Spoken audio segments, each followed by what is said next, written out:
रको चिफलाई चाहेको बेलामा चाहेको समय 3-3 घन्टा राति 9 बजेबाट 11-12 बजेसम्म चाहिँ समय दिने, उले मागेको उले भनेको समयमा। त्यसबेला रको प्रमुख एउटा बस हो अनि नेपालको प्रधानमन्त्री उसको क्लर्क हो, कारिन्दा हो जस्तो गरेर उले भनेको अवस्थामा आए।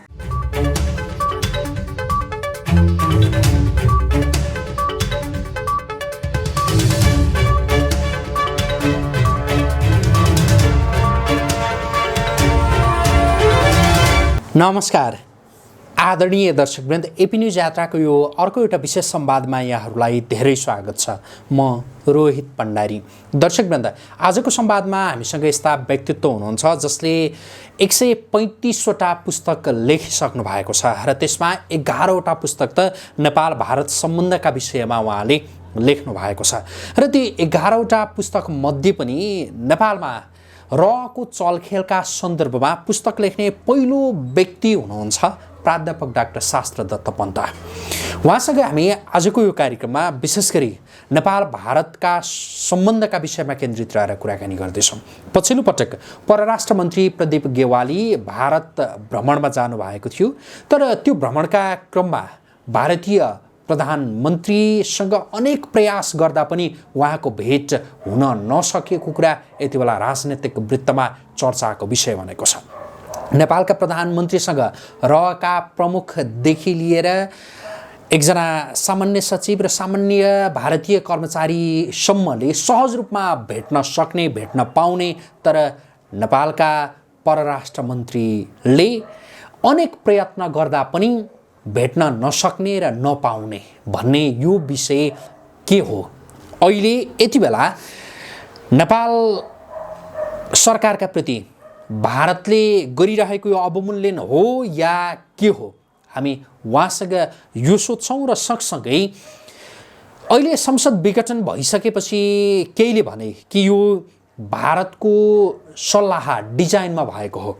भारतका त्यो रका प्रमुख सामन्त गोयलले प्रधानमन्त्री केपी शर्मा ओलीसँग भेटेर गइसकेपछि संसद विघटन भयो र यसमा भारतको सल्लाह थियो भनेर केहीले भनेका छन्।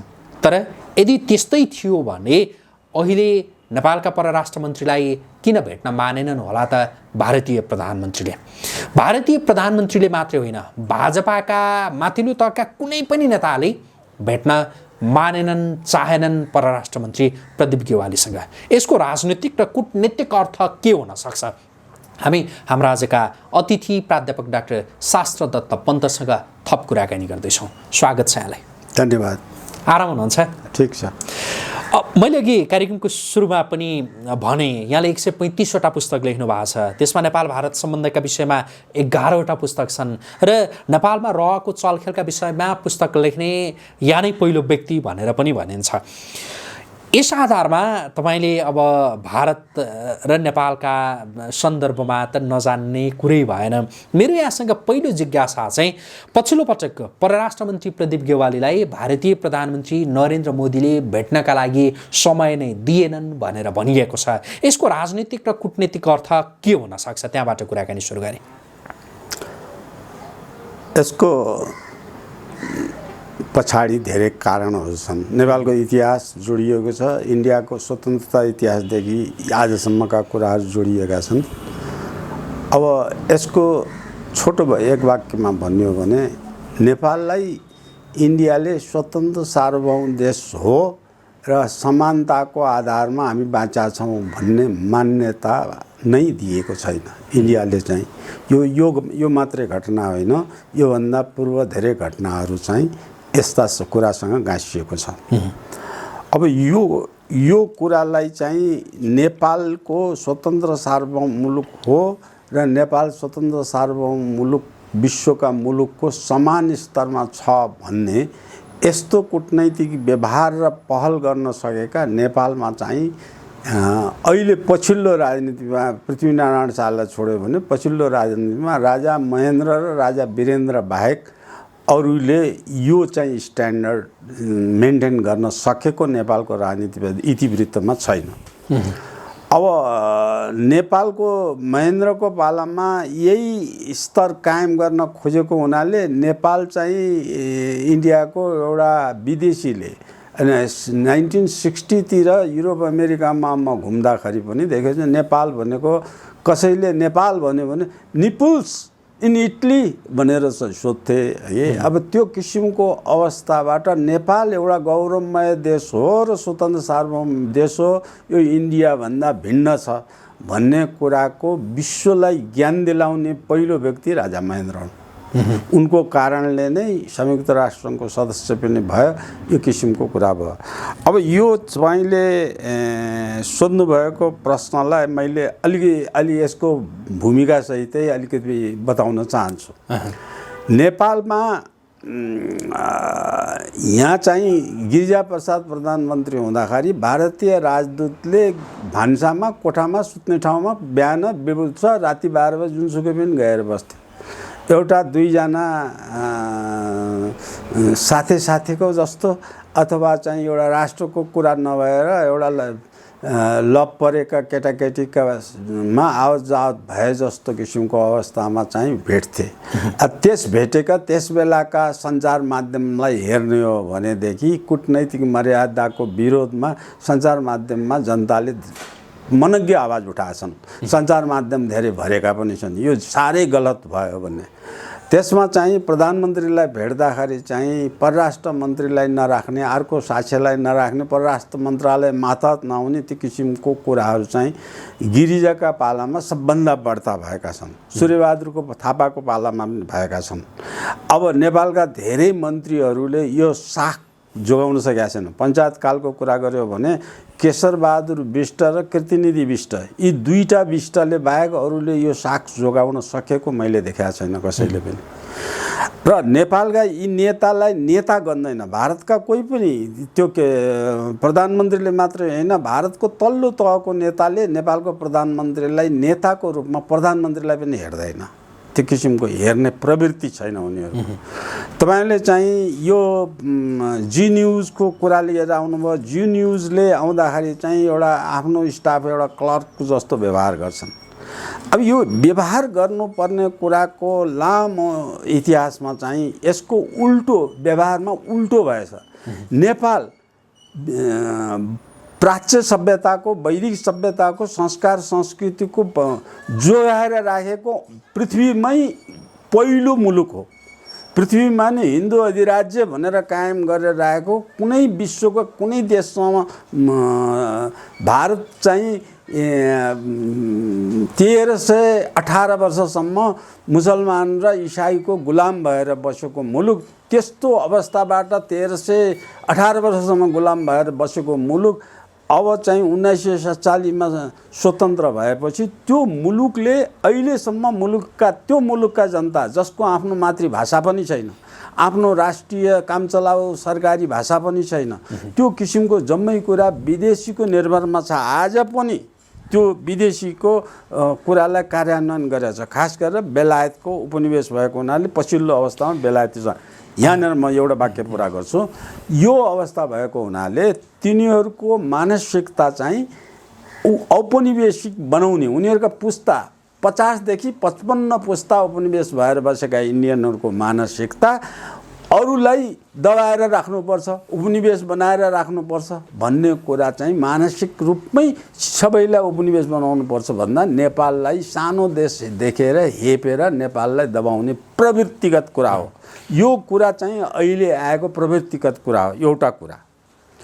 दोस्रो कुरा के भने इन्डियाका नेता अहिलेको अवस्थामा खारिएका, त्यस विषय पढेका, पोख्त, अनुभवी अनि त्यसपछि डिग्निटी एउटा कमाइसकेको अवस्थाका इन्डियाका नेता छन् भने नेपालका चार पासे भन्छ नि, चार पासे जस्तो न पढाइमा कुनै डिग्री डिप्लोमा लिएका छन्, न अनुभव छ तिनीहरूलाई, न पारङ्गत छन् कुनै विषयमा पोख्त छन्, केही पनि नभएका तल्ला तहका घटिया फुटपाथमा चाहिँ मागेर खाने जस्तो आवासको प्रवृत्तिगत रूपमा चाहिँ नेपाल उनीहरूलाई मालिक मानेर बसेका छन्।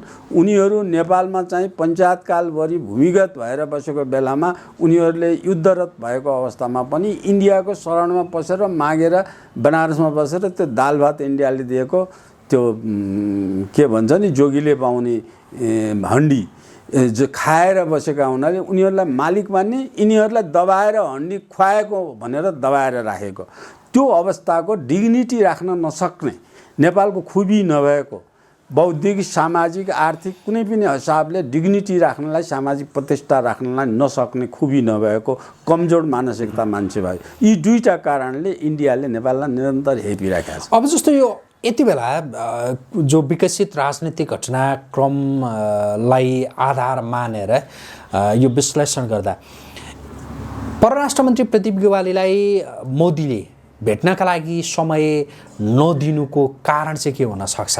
यो विकसित घटनाक्रमलाई चाहिँ आधार मानेर यहाँले लामो त्यो अगाडिको छोटो कुरा गर्ने हो भने अब नेपालको कुनै पनि कुरा एक सेकेन्डमा हुने कुनै पनि बिन्दु इन्डियाको इन्टेलिजेन्स नेपालमा यति पावरफुल छ कि त्यो मोदी थाहा नपाएर बसेकै छैन।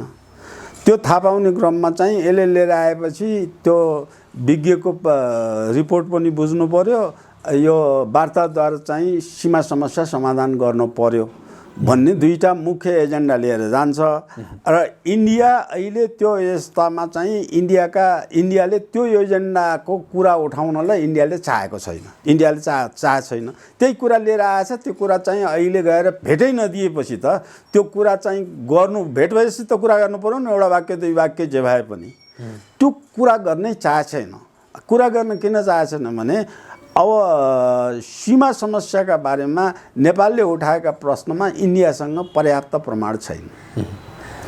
त्यो इन्डियाले उठाइसकेर नक्सामा हालिसकेको कुरा कुनै पनि हालतमा चाहिँ झुकेर विश्व जगतमा चीनसँग त यो गरेको त इन्डियाले अजागली गरेको कुरा, चीनसँगको कुरा र पाकिस्तानको कुरा त एक्सपोज भइसकेको छ। इन्डिया नै खराब हो भनेर नेपालसँग पनि त्यही भयो र बङ्गलादेशसँग पनि त्यही भयो भने इन्डिया त छिमेकीलाई नसहने दुष्ट मनस्थितिको बेलायती उपनिवेश सोचको मुलुक हो भन्ने छवि विश्वमा अन्तर्राष्ट्रिय जगतमा गएपछि भारतको छवि बिग्रिने भयो। त्यसो हुनाले नेपालसँग राम्रो सम्बन्ध छ भनेर भनिराख्ने, तर नेपालमा चाहिँ यो अवस्था नभएर नेपालको राजनीतिलाई गल्याङगुलुङ बनाउने र जो गिरिजा जस्तो मान्छे, प्रचण्ड जस्तो मान्छे, बाबुराम जस्तो मान्छे जे भन्छन् त्यही सही गर्ने, त्यस्तो किसिमको अनुकूलको यहाँ राज्यमा सरकार सत्तामा बसेर गएको बेला पर्छ।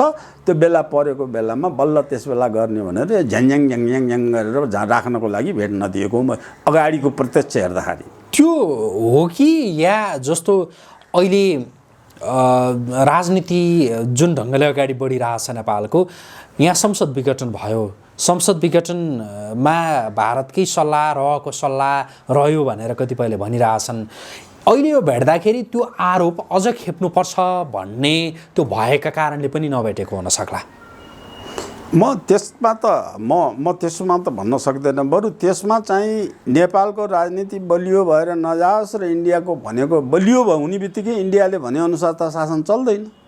त कमजोर बनाएपछि इन्डियाले भने जस्तो हुन्छ। अब परराष्ट्र मन्त्री, नेपालको परराष्ट्र मन्त्री इन्डिया गएर यत्रो चाहिँ सिरियस कुरा भइराखेको बेला इन्डिया गएर उपलब्धि भयो भन्न छाड्दैन नेपालकोले। के उपलब्धि भयो भन्दाखेरि चाहिँ एक पोका चाहिँ यो कोभिड-19 का खोप लिएर आएँ भने त्यो फेरि त्यो भन्न लाज मान्ने नेपालका यी कुनै पनि दलका नेता त्यस्तो भन्न लाज पनि मान्दैनन्। किनभने मगन्ते प्रवृत्तिको हरेक दिन पढ्यो भने यो योजना बनाउन लागेछ, यसमा हामीले विदेशीसँग कुरा गरेर अनुदानको खोज भएछ, मागिरहेछौँ, हामी आफै बनाउन सक्छौँ भन्ने आत्मबल खुबी भएका छैनन्। यहाँ भएको पैसा त उनीहरूको पार्टीका कार्यकर्तालाई पाल्न नै ठिकै हुन्छ। अब यो मानसिक रूपमा गरिबी छन् यी नेपालका दलका कुनै पनि दलका नेता। इन्डियाको दलाली खुसी गरेर इन्डियाको दाल भात खाएर हुर्केका छन्। कुनै पनि दलको नेता स्वतन्त्र स्वच्छन्द नेपाली भएर बसेकै छैनन् र यस्तै बनाएर आफूले चाहे अनुसार इन्डियाले चाहिँ चाहेको मेजर चाहिँ महेन्द्रको राजा महेन्द्रको पाला बिपी कोइराला प्रधानमन्त्री हुनुभन्दा गृहमन्त्री हुने पालादेखि आजसम्म आएका घटनाहरू चाहिँ लाई कोट्याएर हेऱ्यो भने ती सबै घटनामा चाहिँ नेपालका नेताहरू इन्डियाका खेलौनाका रूपमा छन् त्यो किसिमको कुरामा। इन्डियाले जुन जुन बेलामा नेपाललाई कमजोर बनाएर अत्यधिक कमजोर बनाउने, विपन्न पनि बनाउने, कमजोर पनि बनाउने, यसको मूल नीति छ इन्डियाको। अत्यधिक कमजोर भएको बेलामा चाहिँ अनि जेमा पाए त्यसमा सही गर्ने भएपछि गिरिजाले सही गर्यो, नदीमा जम्मै बेचेर सही गर्यो गिरिजाले चाहिँ गरेको सहीमा त्यत्रा मुद्दा चाहिँ गिरिजाले हार्यो। अब मुद्दामा राष्ट्रद्रोहको, राष्ट्र विप्लवको, राष्ट्र बेचेको एक किसिमको 2/3 सांसदले पास गरेर मात्रै हुनुपर्नेमा सम्झौता होइन समझदारी हो भन्ने कुरासम्म गिरिजाका पालादेखि चुप भयो। गिरिजा यति उग्र दलाल थियो। त्योभन्दा उग्र दलालको रूपमा चाहिँ राजालाई भएपछि राजालाई दबाउन सकिएन, वीरेन्द्रलाई दबाउन सकिएन भनेर राजीवको पालादेखि उठेकोमा चाहिँ फेरि उठाएर सूर्यबहादुर थापालाई लिएर गरेका कुरा, नेपाललाई कमजोर बनाउने कुरा थुप्रै त्यसमा सूर्यबहादुर थापाको आए। त्यतिले पनि नभइसकेपछि प्रचण्डलाई लगाएर चाहिँ 56 पछि प्रचण्डलाई लगाएर नोइडामा राखेर बाबुराम प्रचण्डलाई बन्दुक गोली गट्ठा सबै दिएर त्यो गरेर नेपाललाई झुकाउन लाएर नेपालले त्यसबेला पनि यदि राजा नभएर अरू राष्ट्रपति व्यवस्था नेपालमा भएको भएदेखि यो गिरिजाकै हातमा शक्ति भएको भए, राजा नभएर गिरिजाको प्रधानमन्त्री मात्रै भएको भएदेखि यी माओवादीलाई होलेरी सोलेरी जस्ता ठाउँमा जति 3 पटक घेराबन्दी भएर जम्मै नेतालाई मिटिङ गरे बेला नेपाली सेनाले घेराबन्दी गरेको हो। त्यो घेराबन्दी गरेमा त्यहीँ भुसेर यी अहिले जम्मै माटो मुनि पग्लिसकेका हुने थिए। तर राज संस्था यहाँ भएको हुनाले त्यो विद्रोही भएर गए नेपाली त हो नि, नेपाली नागरिकले मार्न हुँदैन भन्ने राजा वीरेन्द्रले अडान लिएर हरेक पटक छोडिदिया छ। हरेक पटक छोडेको कारणले यी बाँचेका छन्। अब यिनले देश बर्बाद त गरिरहेछन्, गरेर पनि मारिएका छैनन्। अब यो अवस्था बनाउने सिर्जना चाहिँ गर्दाखेरि पनि इन्डियालाई नेपालको तत्कालीन अवस्थामा राजा वीरेन्द्रको शासन भएकै अवस्थामा पनि नेपाललाई कुनै पनि क्षेत्रमा दबाउन सकेको होइन। दबाउन नसकेपछि इन्डियाले त्यसबेला सशस्त्र विद्रोह गराएर माओवादीलाई उठाएर माओवादीलाई नोइडामा राखेर पालेर बन्दुक दिएर गोली दिएर दाल भात तरकारी दिएर सिपाहीको तलब खर्च समेत कपडा सपडा सबै दिएर गर्दाखेरि पनि नेपाललाई दबाउन नसकेपछि अब त्यसपछि इसाईलाई त्यसबेला नर्वे चाहिँ युरोपियन युनियनको अध्यक्षता गरिरहेको थियो, त्यो मार्फत आएर चाहिँ इसाईले धर्मनिरपेक्ष बनाउने, जातीय राज्य बनाउने, त्यो बुरुन्डा यिनी अफ्रिकन मुलुकहरूमा जातीय द्वन्द्व टुट्सी र हुटुसँग गराएको जस्तो नेपालमा चाहिँ नाक थेप्चेर नाक चुच्चे भएर गराएर यहाँ विद्रोह गराएर त्यहाँकै जस्तो बनाएर नेपाललाई चाहिँ यो धर्मनिरपेक्ष बनाउने वातावरण बनाउने शर्तमा पोको फेरि डलरको पोको बिटो बोकेर नर्वे मार्फत इन्डियामा इसाई पस्यो, यो माओवादीलाई उक्साउन पस्यो। त्यो उक्साउन पसिसकेपछि त्यसपछि मात्रै नेपालमा राजनीतिक परिवर्तनको कुरालाई चर्को मोड पाएको हो। अब त्यो अवस्थाको कुरामा इन्डियाको मिसनरीको अर्कै मोटिभ छ। जसरी इन्डिया अधीनस्थ गरेका थिए, इन्डियामा जसरी उपनिवेश शासन गरेका थिए, त्यसमा चाहिँ मिसनरीको नेपालप्रति दुईटा कुरा छ। एउटा पृथ्वीनारायण शाहले लखेटेर यहाँ बस्नै नदिएर यिनीहरू चाहिँ द्रोही हुन् भनेर लाएर धब्बा लगाएको, त्यो धब्बा इन्टरनेसनल ग्लोबल्ली लागेको धब्बालाई चाहिँ मेटाएर त्यो प्रतिशोध लिने बदला पनि लिनेको भावना पनि इसाईसँग छ। अर्को चाहिँ इसाईकरण नसकेको विश्वमा यही थलो मात्रै हो। यहाँ चाहिँ 3% मुस्लिम बाहेक इसाई त छँदै छैनन्। त्यो धेरै चिरौरी गरेर 2-3वटा स्कुल यहाँ यिनीहरूले मिसनरी हस्पिटल खोले पनि प्रचार गरेर कन्भर्ट गर्न सकेका थिएनन्। त्यो इन्डियाको बुई चढेर मिसनरी यहाँ आयो र इन्डिया र मिसनरी हेरेपछि त्यस बेलाको परराष्ट्र नीतिको कुरा गर्नुहुन्छ भने अमेरिकाले नेपाललाई छोड्यो। इन्डियामा गएर इन्डियाको झ्यालबाट नेपालमा हेर्ने बनाए। यिनी कैयौँ चाहिँ त्यो राजदूतावास पनि यिनीहरूले बदलेर चाहिँ कैयौँ देशले, पश्चिमा देशले इन्डियाबाट, दिल्लीबाट हेर्ने किसिमको अवस्था भयो। अहिले पनि बेलायतको राजदूतले त अब नेपालभित्रबाट भन्दा पासपोर्ट भिसा सिसा लिनलाई पनि दिल्ली जानुपर्नेसम्म यिनीहरूले गराएका छन्। त्यो किसिमको कुराहरू धेरै छ।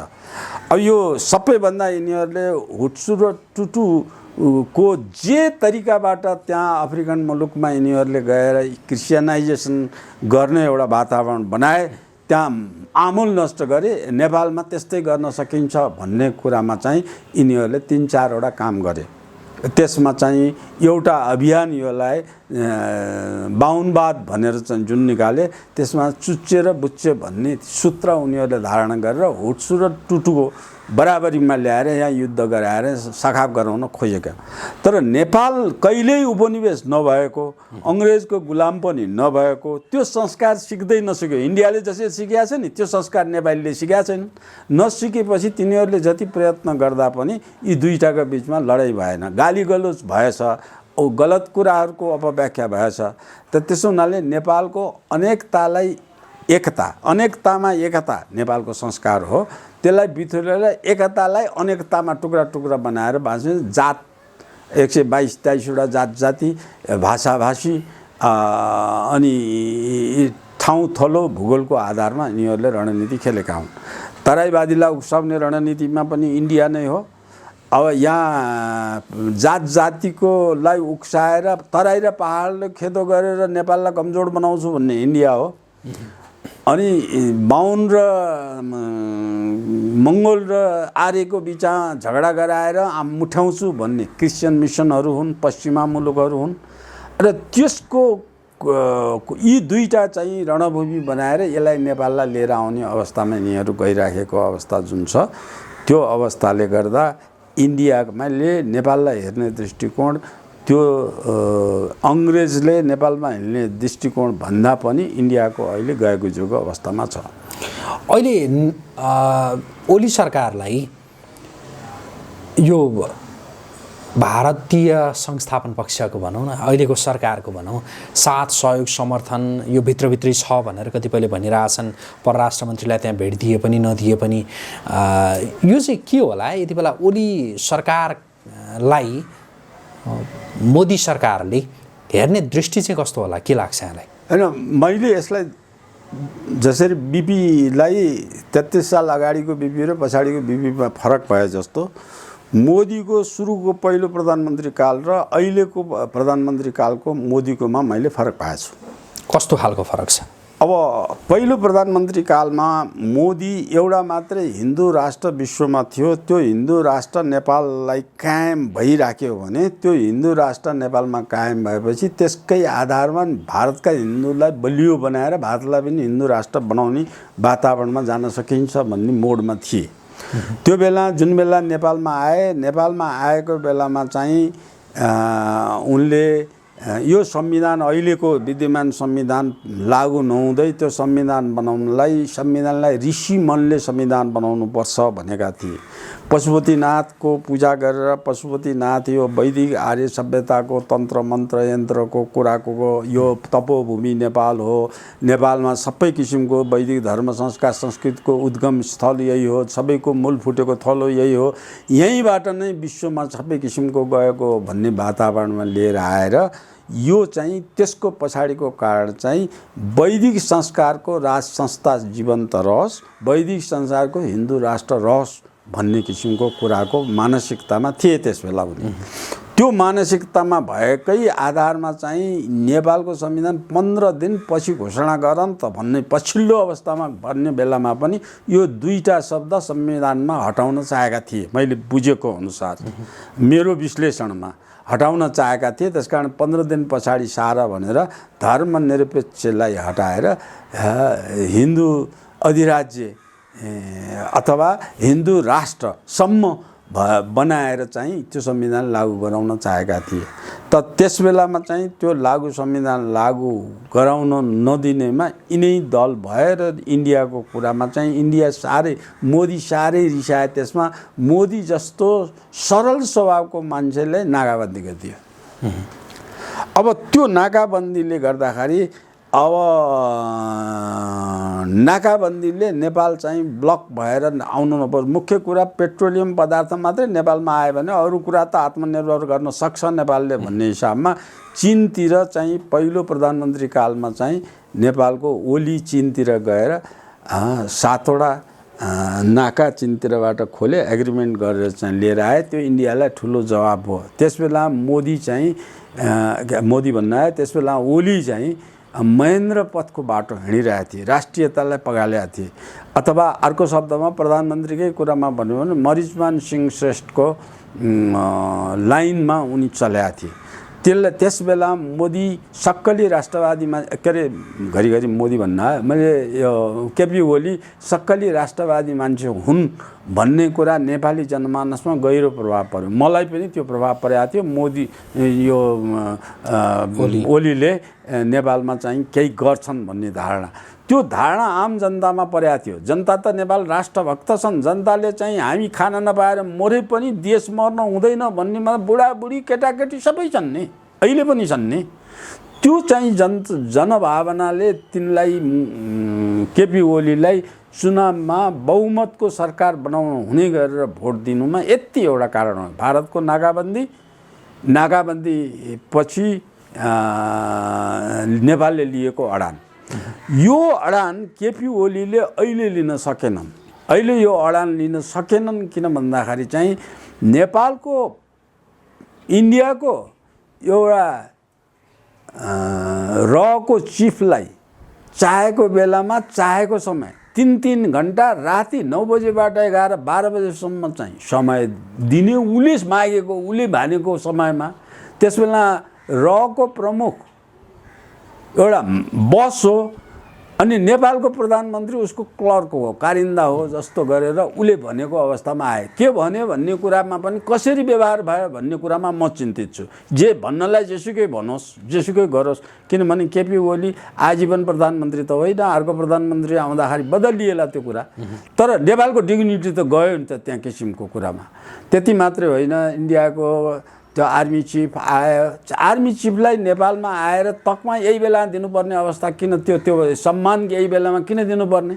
इन्डियाको त्यो त औपचारिक मात्रै हो। इन्डियाको सिएनसीलाई नेपालले अनर गर्ने, नेपालको सिएनसीलाई इन्डियाले अनर गर्ने कुरा, इन्डियाको यो सिएनसीलाई अनर गर्न हुँदैन थियो। किन हुँदैन थियो भने उसले कालापानी र लिपुलेखमा स्टेटमेन्ट दिएर चीनको भाषामा, चीनको बोलीमा चाहिँ नेपालले काम गरेको भनेर बोलेको मान्छे, त्यो मान्छेलाई त्यो तकमा त्यो चाहिँ अनर जुन नेपालले चाहिँ दिइराखेको परम्परागतको कुरा थियो त्यसलाई रोक्न सक्थ्यो। त्यसलाई रोकेको भए केपी ओलीको डिग्निटी माथि बढ्थ्यो, केपी ओलीको माथि डिग्निटी बढ्थ्यो, नेपालको गौरव पनि बढ्थ्यो। त्यो किसिमको कुरालाई लिएर आएर त्यहाँ घुँडा टेकेको अवस्था छ। त्यस्तै भारतीय राजदूत, अहिलेको राजदूत धेरै सरल, तुलनात्मक हिसाबमा सरल छ। त्यसलाई पनि भनेको बेला, भनेको चाहेको बेला चाहे जति समय दिइरहेछन् यिनीहरूले। अनि इन्डियाका कुनै पनि चाहिँ दूत भएर यहाँ आएका तल्ला तहका मान्छेहरू धेरैले जहिले पनि भेटिराखेका छन्, जसलाई पनि भेटेका छन्। यो कुरा मैले केपी ओलीलाई भनेर मात्रै भन्दिनँ, यो कुरा बाबुरामलाई पनि लागु हुन्छ, यो कुरा प्रचण्डलाई पनि लागु हुन्छ, यो कुरा सूर्यबहादुर थापालाई पनि लागु हुन्छ। कृतिमिनी विष्ट र मरिचमान बाहेक अरू सबै नेपालका दलकाहरू दलाली काममा चाहिँ लागेका पर्याप्त मात्रामा यसरी दलाली गर्छ। अर्को एउटा चाहिँ इन्डियाको दलाली नगर्ने एउटा चाहिँ नरेन्द्र प्रसाद हिजाल, यी 3टा प्रधानमन्त्री मात्रै नेपालको इज्जत राखेर बसेका हुन्, इन्डियासँग नझुकेका हुन्, घुँडा नटेकेका हुन्। नत्र मोहन शमशेरदेखि आजसम्मका जम्मै हुन्। अब यसै क्रममा भन्नुहुन्छ भने केपी ओली बाहेक 2063 सालपछिका आजसम्मका प्रधानमन्त्रीलाई प्रधानमन्त्रीको नाताले हेर्न हुँदैन। ती ती प्रधानमन्त्री वैधानिक तरिकाबाट कुनै संविधान मातहत कुनै चाहिँ प्रजातान्त्रिक अभ्यास अन्तर्गत भएका प्रधानमन्त्री नै होइनन्। त्यो चाहिँ सडकमा फुटपाथबाट टिपेर आएका फुटपाथिया प्रधानमन्त्री हुन् तिनीहरूले। गर्न जानेनन्, ढङ्ग भएन, कुरा पुगेन भन्ने कुराको पछाडि लाग्नु नै बेकारको कुरा हुन्छ। तिनीहरू चाहिँ प्रधानमन्त्री भनेर तिनलाई मान्यता दिनु नै बेकारको कुरा हुन्छ। ती प्रधानमन्त्री पनि होइनन्। यो नेपाललाई यिनीहरूको सबै कुरालाई चाहिँ गएर नेपालको अब जलस्रोत इन्डियालाई दिनुपर्छ। इन्डियाले यसो नेपालको जलस्रोत इन्डियाले चाहेको त जनरल थिमैयाको पालादेखि जुन बेलादेखि उत्तरी हिमाल चीनतिर 18 ठाउँमा चेकपोस्ट राखेर इन्डियाले सुरक्षाको लागि चेकपोस्ट राख्यो, त्यस बेलादेखि आजसम्म नेपालको जलस्रोत भारतको मातहत भारतले चाहेअनुसार गर्न पाउनुपर्छ। नेपालको रक्षा व्यवस्था भारतको रक्षा व्यवस्थासँग आबद्ध हुनुपर्छ। नेपालको परराष्ट्र नीति भारतले भनेअनुसार सञ्चालित हुनुपर्छ। यो कुरामा चाहिँ 7 सालदेखि आजसम्म भारत निरन्तरता छ। भारतमा जम्मै नेपाल प्रति विरोधमा जसरी चाहिँ यो जी न्युज जसरी चाहिँ तिनीहरूको वकालत गर्छ, भारतमा भारतीय कङ्ग्रेस पार्टीले पनि नेपाललाई त्यस्तै गरेर व्यवहार गरेर दमन गर्दै आएको थियो।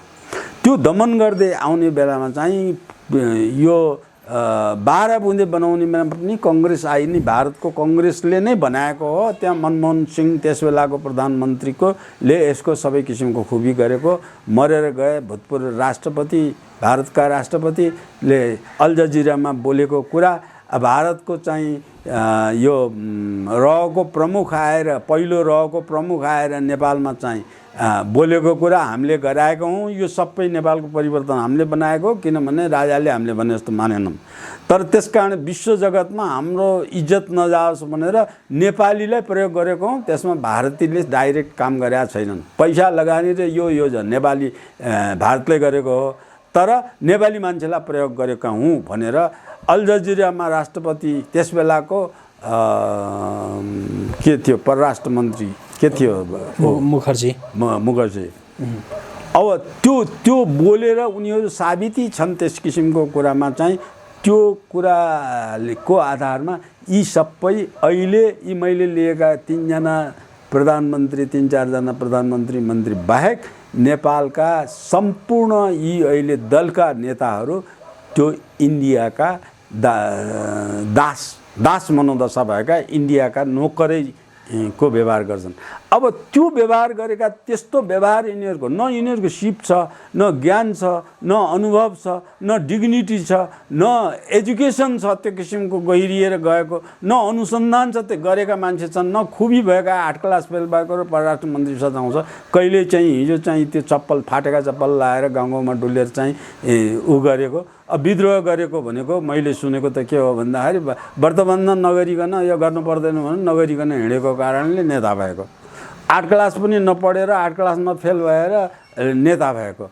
अब यस किसिमका मान्छेलाई नहेपेकोले हेप्छ। त्यो हेप्ने वातावरण मैले अघि भने इन्डियाको त्यो डिग्निटी आफ्नो राख्नु पर्यो नि। इन्डियाको थल सेनाध्यक्षलाई भनेको अहिलेको यहाँको जुन राजनीति जसरी विकसित हुँदै गयो यसका कारणले होइन, भारतीयहरूको नेपाललाई नेपालका नेताहरूलाई हेप्ने जुन पुरानो प्रवृत्ति थियो त्यसैको निरन्तरता मात्र निरन्तरता हो। अहिले नयाँ होइन। अहिले त्यो निरन्तर कसैलाई पनि कहिले गरेको छैन। त्यहाँ छोडिदिनुहोस् न। इन्डियाको यहाँ नेपालको राजदूतलाई नेपालको प्रधानमन्त्रीले कसरी इन्डियाको राजदूत नेपालमा बस्नेलाई नेपालको प्रधानमन्त्रीको मैले अघि भनिसकेँ कसरी चाहिँ उसले सम्मान प्रधानमन्त्रीमा माथि बसेर उसले काम गर्छ। नेपालको प्रधानमन्त्री यहाँ अनुभवी भनेर पठाएको नेपालको चाहिँ राजदूत दिल्लीमा गएको राजदूतले अहिलेसम्म त्यहाँ राजदूतले त्यो एउटा क्रेडेन्सियल त्यो नेपालको पेस गर्न बाहेक राष्ट्रपतिले त्यो पेस गर्ने बाहेक उसलाई एक दिन बोलाएको हुन्छ नि, एक ठाउँ बोलाएको हुन्छ नि, एउटा डिग्निटी काम पनि गर्न सकेको छैन। नेपालमा यहाँ नेपालमा बस्ने जम्मै भारतीय मजदुरहरू थोत्रा खाली सिसी थोत्रा कागजहरूलाई चाहिँ खेलो हाल्ने, बजारमा खेलो हालिदिने, ब्याङ्किङ कारोबार गरिदिने, इन्डियन ब्याङ्क यहाँ ल्याएर राख्ने, तिनीहरूलाई चाहिँ निर्ब्याजे ब्याज दिएर चाहिँ नेपालमा कारोबार गरेर नेपालको पैसा ड्रेन गरेर इन्डियामा लैजाने वातावरणमा एम्बेसीले चाहिँ लाखौँ इन्डियनलाई यहाँ काम गरिरहेछ। नेपालमा चाहिँ इन्डियामा काम गर्न बसेका त्योभन्दा नेपालमा नेपालीहरू इन्डियामा बसेका त्योभन्दा थोरै छन्। तिनलाई साङ्गठनिक गर्ने, तिनलाई बलियो बनाउने, तिनलाई चाहिँ तिनको रोजगारलाई त्यहाँ नेपालीलाई त्यहाँ लगाएर रोजगारमा काम गर्ने कुरामा सिनको भाँच्दैन नेपालको राजदूतले, भेटै गर्दैन। राजदूतलाई त्यहाँको त्यो पिउन पाले भन्दा बढ्ता व्यवहारै गरेका छैन। नेपालको राजदूतले त्यहाँ इन्डियाको भाजपाका कैयौँ नेताले नेपाल पृथ्वीनारायण शाहले गौरवमय गाथा चाहिँ लिएर नेपाललाई चाहिँ उपनिवेश बाटोमा नहुने मात्रै होइन हिन्दू राष्ट्र जोगाएर राखेको पनि पृथ्वीनारायण शाह हो। त्यसकारण 12 खम्बा रोडमा हामीले पृथ्वीनारायण शाहको शालिग बनाउँछौँ र त्यो 12 खम्बा रोडको नाउँ पृथ्वीनारायण शाह रोड भनेर राख्छौँ भनेर प्रस्ताव समेत गरेकोमा त्यो त्यहाँको राजदूतले नेपाली राजदूतले दिल्लीमा बसेको त्यसलाई निरन्तरता दिएर केही लगानी गरेर केही चाहिँ बढाएर त्यसलाई बनाउने कुरा नेपालको गौरव हो भन्ने कुरा होइन। पृथ्वीनारायण शाहको त उल्टो तिनको बुद्धि त यहाँ नेपालमा पृथ्वीनारायण शाहको शालिग फोड्ने, शालिग उक्काएर फाल्ने, राजाको विरोध गर्ने, पृथ्वीनारायण शाहलाई दिएको बिदा एकता दिवस पनि नमाउने, पृथ्वीनारायण शाहको पृथ्वी जयन्तीमा एक दिन बिदा पनि नदिने। अब यस्ता नियतका मान्छे राजदूत भएका मान्छे त्यस्तै छन्, मन्त्री भएका मान्छे त्यस्तै छन्। यिनीहरू कोही पनि वास्तवमा चाहिँ यिनीहरू पढेर एउटा सेक्सन अफिसर जाहिर खान पाउने अवस्थाको खरदार सेक्सन छोड्नु न, खरदार जाहिर खाउन अब योग्यता पनि नभएका मान्छेले मन्त्री चलाएर राज्य हाँकेर बसेका त्यस्तालाई नहेपेकालाई हेप्छ। त्यो डिग्निटी नेपालमा गएको के छ? इन्डियामा अब अर्को प्रश्न तपाईँको, इन्डियामा चाहिँ नेपालमा राज संस्था नै चाहिन्छ भन्ने कुरा इन्डियाको यही पार्टीको केही लबी हो। राज संस्था चाहिन्छ नेपालमा, राज कतिवटा राजा मान्ने, यहाँ भएभरका नेपालका जम्मै दलका जम्मै नेतालाई कति चाकरी गर्ने, कति पैसा दिने, कति छात्रवृत्ति दिने, कति यिनीहरूलाई ठेक्कापट्टा मिलाइदिने, कति पैसा मिलाइदिने, कतिवटा राजा मान्ने। त्यो नेपालले भनेको होइन। नेपालले दुःख भोगेको छ, नेपालले भोगेरै बसेको छ। त्यो त इन्डियाका नेताहरूले भनेको कुरा हो। त्यसकारण चाहिँ राज संस्थालाई पुनर्स्थापन गऱ्यौँ भनेदेखि कमसेकम एउटा राजालाई मनायो भने त सजिलो हुन्छ नि त। एउटा राजालाई मनाउला बरु त्यो किसिमको भयो। त्यसको जवाबमा राजा ज्ञानेन्द्रले पनि त्यसको जवाब दिएको जस्तो लाग्छ मलाई। ज्ञानेन्द्रले म कुनै विदेशीको बलबाट राजा हुनुपर्ने हो भने हुन्न भनेर भनिसकेका छन्। त्यसको जवाब पनि दिइसकेका छन्। नेपाली जनताले बनाउनुपर्छ राजा, नेपाली संस्कार संस्कृतिलाई जोगाउन नेपाली जनता जाग्नुपर्छ भन्ने उनको धारणा। त्यसले चाहिँ वैदिक राजतन्त्र कस्तो हुन्छ भन्ने कुराको झलक पनि दिइराखेका छ। हामी यो अनेकन त्यो पृष्ठभूमिकालाई लिएर यहाँसँग जो कुराकानी गरिरहेछौँ, यहाँले जुन पृष्ठभूमिहरू पनि जोडिरहनु भएको छ, हामी कुराकानीको अन्त्यतिर पनि छौँ। यो कुराकानीको हामी यहाँसँग छिट्टै अर्को एउटा अन्तर्वार्ता गर्दैछौँ। यो जस्तो अहिले चाहिँ मैले अघिदेखि यहाँसँग सोधिरहेको तर अलि कता विषयान्तर भइरहे जस्तो लागिरहेको छ। अहिले नेपालका परराष्ट्र मन्त्रीलाई भारतीय प्रधानमन्त्री नरेन्द्र मोदीले नभेट्नुको यसको कूटनीतिक र राजनीतिक अर्थ यति बेला के हुन सक्छ? अहिलेको यो जुन संसद विघटन पछिको अवस्थामा दुईटा मात्रै कारण मैले अघि भने। एउटा शब्दमा भन्यो, एउटा कारण नेपालसँग कालापानी लिपुलेखको कुरा चाहिँ मुख्य गरेर नेपालले ल्याएको एजेन्डा र सीमा विवादमा 1950 को सन्धिको प्राज्ञ समूहले दिएको रिपोर्ट बुझ्नुपर्छ भन्ने कुरा।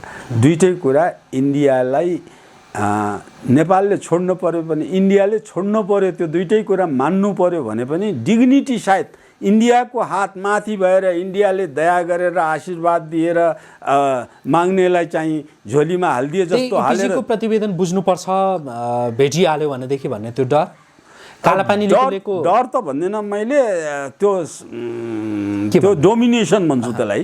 म यसलाई इन्डियाले नेपाललाई लदाइराखेको कुरा, इन्डियाको एउटै मात्रै कुरा यसमा चाहिँ सावधानी लिएको एउटै मात्रै कुरा के हो भन्दाखेरि अन्तर्राष्ट्रिय जगतमा यो कारणबाट बेइज्जत हुन नपरोस् भन्ने मात्रै हो के। र कालापानी लिपुलेखको त्यो सन्दर्भ परराष्ट्र मन्त्रीका तर्फबाट उठ्न सक्छ, आउन सक्छ अनि त्यो त्यही भनेरै गएका छन् नि। गोप्य त छँदै छैन नि।